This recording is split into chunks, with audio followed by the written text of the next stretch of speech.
લઈ લો બધા પૈસા, હું કઈ સોરપટો નથી.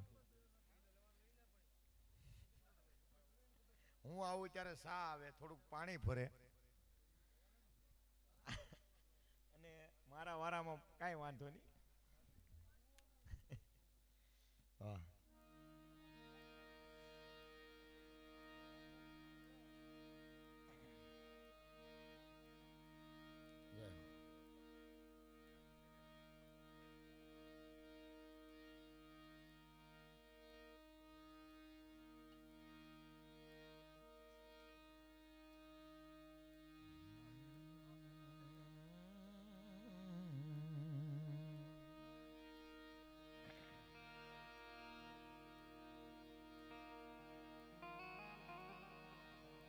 અરે રામ કૃપાયન રોજ દિવાળી.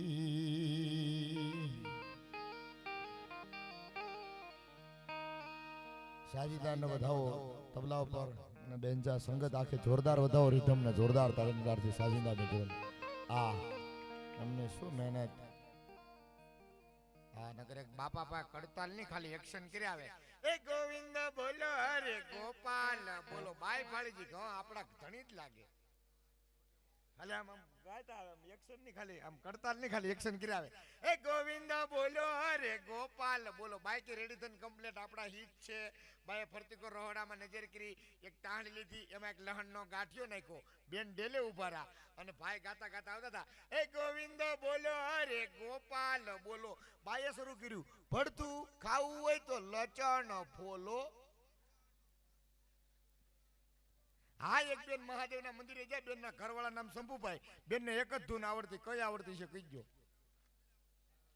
ઘરવાળા નામ તો લેવાય નહીં, હરર શંભુ બોલા. પછી બેને જે ધૂન ગાઈ, હરર મુંજન બાપા તમારી ધૂન.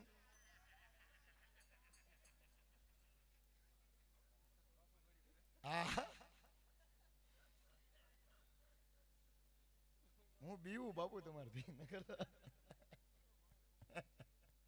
ના બાપ કાયમિક માટે બીવું છે.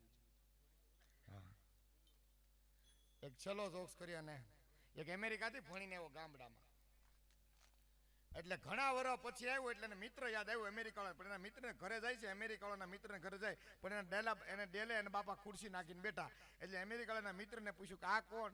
એ કે આ મારા ફાધર, આ મારા પિતાજી, આ મારા પપ્પા, આ મારા બપ્પા. અમેરિકા કે ઓહ તારા ફાધર ઈ મારા ફાધર, તારા પપ્પા ઈ મારા પપ્પા, તારા બાપુજી મારા બાપુજી, તારા પપ્પા ઈ મારા પપ્પા, માટે મારે પગે લાગવું જોઈએ. એમ કરીને અમેરિકાવાળાના મિત્રના પપ્પાને, ફાધરને, પિતાને, બપ્પાને પગે લાગ્યો.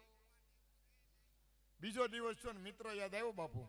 પાછા એના મિત્રને ઘરે જાય, પણ ડેલે ને માં ખુરશી નાખીને બેઠા. એટલે અમેરિકાએ પૂછ્યું કે આ કોણ?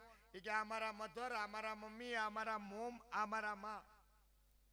અમેરિકા કે ઓહો તારા મધર ઈ મારા મધર, તારા મોમ ઈ મારા મોમ, તારા માં ઈ મારા માં, માટે મારે પગે લાગવું જોઈએ. એમ કરીને અમેરિકાના મિત્રના મોમને, મધરને, મમ્મીને, માને પગે લાગ્યો. ત્રીજો દિવસ છો, મિત્ર યાદ આવ્યો, પણ મિત્રની ઘરવાળી ડેલે ખુરશી નાખીને બેઠી.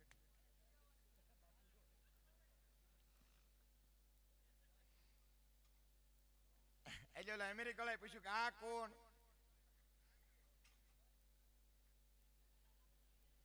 લે તમે સમજો ઈ નથી. ઈ કે આ કોણ? ઈ કે આ મારા હગ્ગા હાળાની હગી બેન. ઈ કે ઓહો તારા હગ્ગા હાળાની હગી બેન તો મારી હગી બેન, મારે પગે લાગવું જોઈએ. આ ગામડું છે. એટલે કીધું ગામડાની વસ્તી નાની હોય, ઘેર ઘેર જ્ઞાતિ હોય, આંગળી આવકાર હોય, મહેમાનોનો મારો હોય, ચા પીવાનો ધારો હોય, વ્યવહારેનો સારો હોય, રામ રામના રણકાર હોય, જમાડવાના પ્રકાર હોય, વહુને સાસુ ગમતા હોય, ભેળા બેસી જમતા હોય, ખોળામાં છોકરા રમતા હોય, સાહેબ આવી તો માની મમતા હોય. આવા આપણા ગામડા હોય. ભલામણા ગામડા અદ્ભુત છે. ગામડા ગામડા છે. વિશેષ કાંઈ ન બોલતા પાછું ભજન તરફ જવું છે. વિનંતી કરું ભાઈ શ્રી જનકભાઈ વેગડને બધા એક વાર જોરદાર તાળીને ગાળથી ભાઈ શ્રી જનકભાઈ વેગડ.